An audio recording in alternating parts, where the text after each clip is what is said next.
Today I'm going to walk through a few idiosyncrasies of the Octatrack, weird things about its sequencer, a couple of its effects, things that I've noticed over my long time using it that I think would be useful for other people to know, that I haven't heard many people talking about. Unlike all of the other Elektron boxes as far as I'm aware, the Octatrack weirdly does not have a DIN sync output, it only does MIDI clock, and there's a notable distinction between the two of those when you are into modular, like me, where MIDI clock is a digital word clock which sends a time code which is interpreted by the device down the line, and it then receives the information on how to sync up. DIN sync actually sends basically analog clocks, like tick tick tick tick tick, like gates or triggers, down a couple different pins of the DIN cable, and that allows you to use an adapter like this guy, which ALM makes, to get clock and reset straight from your machine. This is amazingly useful for clocking your Elektron boxes to analog gear, but the Octatrack cannot do that. There's a couple workarounds here. One, you could record a clock pulse and just play it back out of the Q output on one of your channels, which takes up an entire track, which is super annoying. Or a way that you could do it that doesn't take up a track but does still take up your Q bus is if you change your metronome settings, go to Control, Metronome, I'm gonna say Active, and I'm just gonna, I would send it out the Q out, but I'm gonna send it out the main out so we can hear it. Right? Turn off tonal, so it's a click. You can change your time signature, so it's much faster. This is basically an analog clock, and you can send this audio information that we're hearing right now, which is at 16th notes, or you can go, as fast or as slow as you really want, into your gear, and it might just work, or you can use an envelope follower to extract the gate. Or a gate extractor, that is, which you can make with a comparator in modular, if you need that. Or you can just buy a MIDI module. But I don't want to do that, so I'm going to do this instead. The next random thing I want to talk about is the encoder action. The Mark II Elektron devices, so that's starting with the Octatrack Mark II and the Analog 4 and Analog Rhythm Mark II, have new encoders. I think they're actually 360-degree potentiometers, but the important thing is that they are rotary, so they keep going around forever. And I usually have a big problem with rotary controls, wherein if they're smooth, like these don't have detents, they don't click, it's super annoying to select specific values, but some wizard at Elektron figured out the exact right velocity and response curve for these, and they feel amazing. I am so impressed by these. If you've ever tried to program that kind of thing, it is impossible to get it feeling natural, and somehow they managed to get it so they're super sensitive. Like, look at how much I'm turning this to get that to scroll, and it's very easy to get to where you want to go. It's just very consistent, very responsive, very impressive stuff. So in addition to selecting things from menus, they just don't really skip, so you can really do things like ride the filter cutoff, which is something you really, you usually do on analog gear, but you kind of can't usually do with regular encoders on the old Elektron boxes, because, you'd like turn it this way and then you turn it back the same amount, and like it wouldn't register some of the ticks, and so you'd be like in a different place, but this is just like super consistent. It just feels really good. Another thing I want to talk about is that there are actually two different kinds of retrigs in the Octatrack. This is a really weird one that I've actually never seen talked about. So if we unmute this simple little synth riff, we have an envelope being triggered each time. Oops, sorry, wrong track. I'm just exaggerating the resonance so we can hear it, right? And usually how you'd add retrigs, or ratchets, is you'd go to the source page and you'd turn up the retrigs.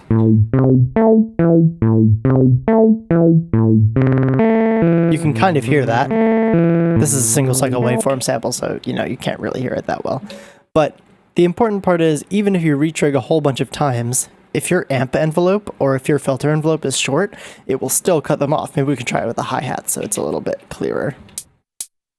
Right? So turning our release all the way up, if we turn up the retrigs, we're going to get a lot of triggers. But if we turn down our release, it's clamping down on them. It's like the amp envelope is ramping down over multiple trigs.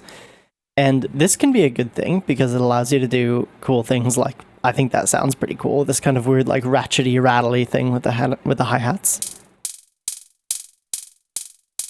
You could also add some attack. And you get this kind of rising and falling thing because your envelope is acting over multiple trigs.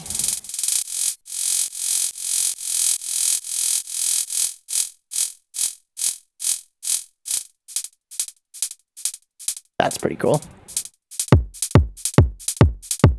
Weird off-kilter rhythm there. I like that. If I wanted our synth track to retrig, this kind of retrig isn't really going to work because our filter envelope is still only triggering one time. And here, there's a whole nother kind of retrigs that works in a different way. And you get to that by holding down a trig and pressing left or right. And then you get to the micro timing page. And in the micro timing page, you have the trig conditions, which we'll get to in a second, which you probably know about. And then there's also micro timing, where you can move the trig left and right along this little grid. But there's also trig count. And trig count, if we were to turn up the trig count, it acts differently from the other kind of retrig. One, it's going to retrig the envelope each time these 6 triggers fire, but it's also, if we add a bunch of retrigs, it's going to divide that one step into a whole bunch of smaller steps. So all of the retriggers are going to happen on this one step, which is kind of a little more like your traditional ratchet. So if we turn this one up, you'll see what I mean.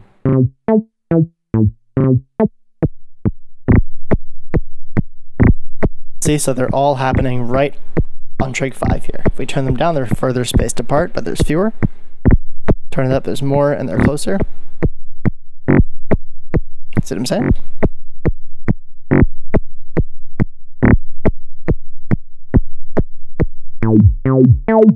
So those both have their uses, and it's very important to know the difference. Another thing that confused me for a while about the Octatrack is the ping pong delay. So if you have your delay, there's this setting in the second page that just says X, and that is the ping pong setting. And in most Elektron devices, and indeed most gear in the whole world, when you turn on ping pong, it's going to send your mono signal to the left, and then the right, and then the left, and they feed back into each other. But with this one, each time the delays repeat, it flips the sides. So when you have a mono source, it doesn't do anything. But if you have a source that's kind of like, if you have a sample that has a louder left side than a right side, when it delays, it's going to flip them. And flip back each time. And a way to get around this is to pan your sound to one side. So, you know, turn down the sound. So if we pan our little weird little synth thing all the way to one side, and then we turn up our delay, we'll start hearing it in the right. And then if we turn up the feedback, we'll get a more normal ping pong delay effect like you might expect. But if we turn it into the center, where it was, we just get a mono delay. So there's a few different ways around that. My kind of personal favorite way is to have a random LFO triggered each time the trig fires, and that's going to randomly pan your input each time. So let's just turn down our send. So listen to this. You can hear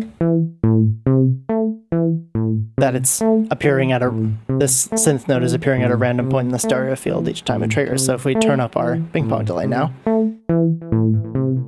whenever one of these trigs is fed into the delay buffer, it's going to reverse the stereo image. So if like the synth note hits like slightly to the right, the delay will happen slightly to the left. And then if the next synth hit is over here, the delay is going to be over there. You know what I'm saying? You'll hear it.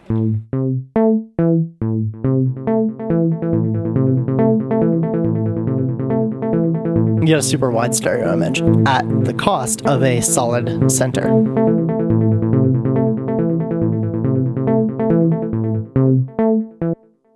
You can also do this with a free triangle LFO, depending on the source material. I think if you have kind of a transient sound, it's nicer to have it be random each time. And if you have kind of a smoother, pattier sound, maybe it's nice to have it kind of swooshing back and forth in the stereo field. On most Elektron devices, you have another page right here next to the source page, like the Digitact or any of the other ones, where you have a trig page, and there you can like affect things like the overall trig probability, you can affect the velocity, and you can affect the note. So when you play things in either with an external keyboard or with the chromatic keyboard, it's going to automatically trig lock a certain velocity and a certain note. And then on top of that, you usually have kind of a pitch control, which is like a fine-tune kind of overall transpose thing. So you could like have this riff, right? I'm just going to turn off our LFO here. Then you could say, okay, I want the whole thing to be up an octave. Why isn't that working? It's because instead on the Octatrack, you don't have that entire page. And instead of note, you just have the pitch. So this is actually locked to plus 0.0 semitones. This is locked to minus 9 semitones, etc., etc. And instead of velocity, all you have is the volume control. This also presents another limitation, which is that this pitch parameter only goes up plus 12 and down minus 12. So you actually can't transpose something up more than 1 octave or down more than 1 octave. You can start affecting the rate control, and the rate control is a playback rate. So this goes all the way down to 0. You can stop your samples and then you can start playing them in reverse, which isn't going to sound like anything on the synth thing. So let's go back to our hi-hat track. Oh, we can get rid of our retrig thing. So all the way up, all the way down, that's our entire transpose range. But if we turn the rate down, we get much lower, all the way down to 0. And then when we go into the negative rate on the snare track here, turn the rate all the way down to 0, reverse it, and we get reverse. But we still can't go higher than plus 12. So a way to get around this would be to pitch up your samples before you import them into the Octatrack like the olden days, and then you could play them back at half rate, and then you could like bring it up to full rate to get like another octave out. Here's another super weird one. The neighbor retrig condition and the previous retrig condition. So let's stick with our 4/4 kick. Say we wanted sometimes we wanted this trig to be 1 early. We can do this with previous or neighbor trigs. So the way they work is if you go into the trig condition thing, you got fill, which is when you're holding down the fill button, and then you have previous, which you might think is if the previous trig has fired, then this one will fire. But if you do that, it won't work. We still got our 4/4. Where's this trig? And where that trig is it's not firing because this isn't if the previous trig fires, it's if the previous trig condition fires. So this one does not have any trig conditions on it. If we set it to like 99%, so it like always fires, this one will now fire. So, but if we turn this one down to maybe like 50%,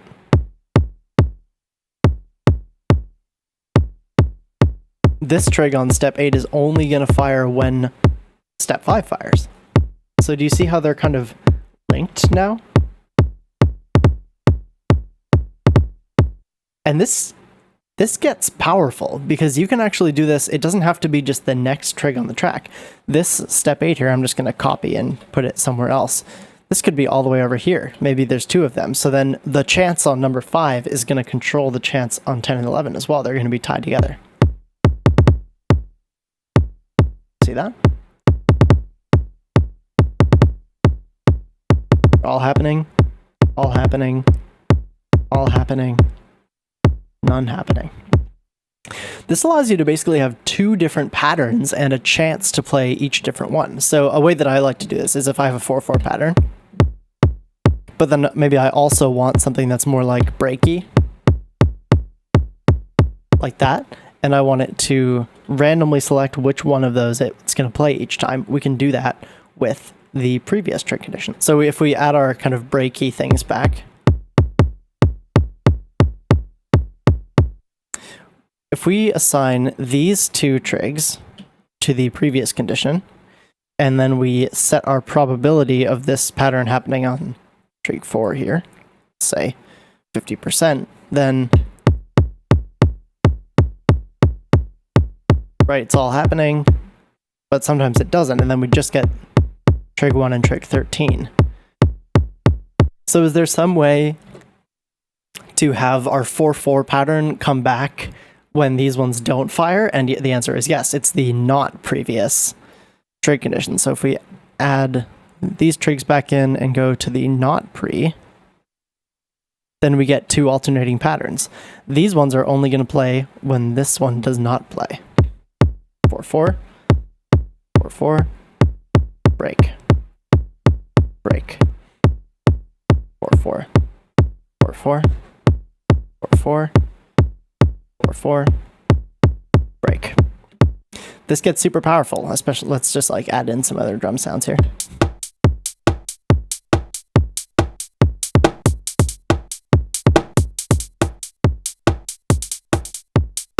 Just gonna add some swing.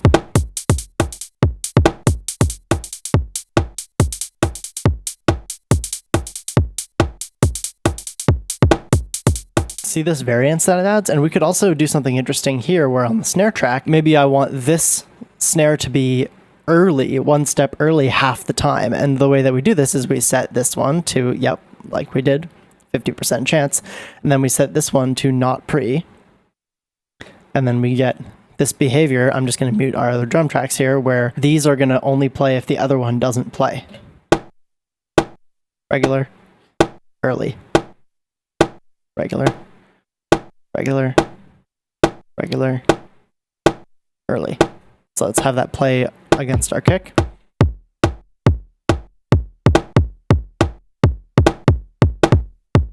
Do you see this? There's a lot of variation happening here.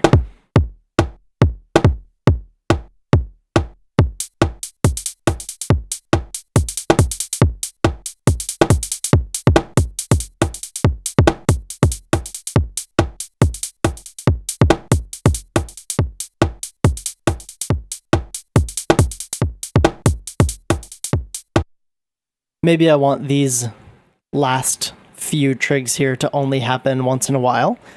So we can kind of group these together like we did before. I'm going to set these to pre, and then set this one to a chance. Then let's listen to our hi-hat track by itself. Didn't happen, didn't happen, did happen. See, so these are now kind of linked to like we were just talking about.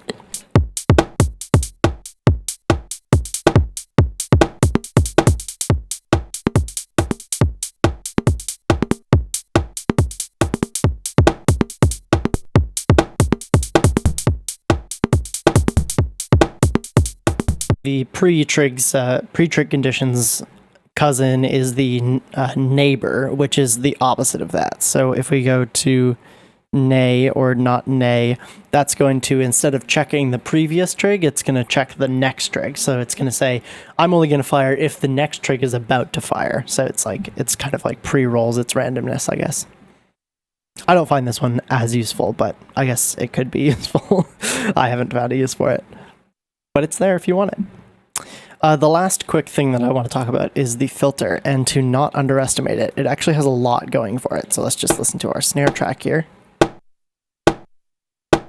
The filter has a few things. So it has a base and a width, so it's actually a dual filter. It has a Q, it has its own envelope with positive and negative amounts with attack and decay. And in the second page, you can change the slope of each filter individually. So you could have 24 dB or 12 dB for each of them. You can change the envelope so it's going to route to the base, so that's going to move both of them at once because they move together, right? So if we add some resonance so we can kind of hear it, listen to this. Right? With some envelope. It's kind of a bandpass that's going to move down. But if we change the envelope routing to just be the width, it's only going to envelope the top one. So this bottom bandpass that's ringing is staying still, but the top one, the low pass, is being enveloped.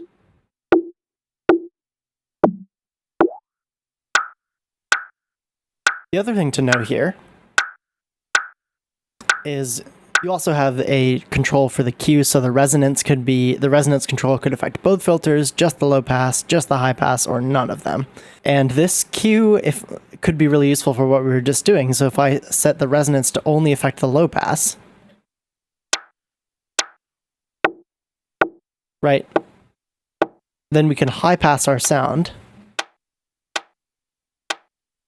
and then have a resonant low pass sweep over a smooth high pass.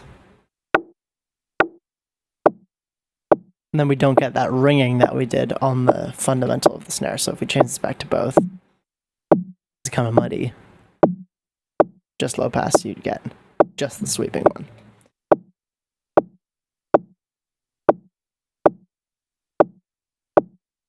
And yeah, the other thing is to just know that when you turn up the drive, you turn up the Q, you can really get quite a lot of shaping going on here. I mean, check this out.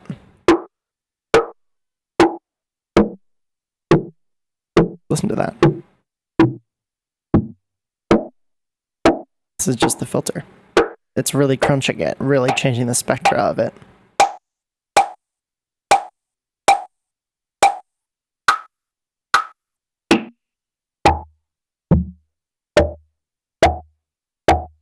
Turning down, up the distortion, you get even more of that.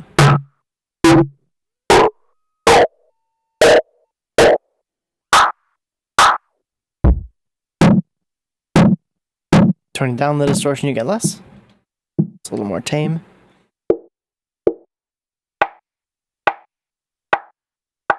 Pretty useful too. And that's all. Thanks for watching. I really hope that was useful. And yeah, enjoy.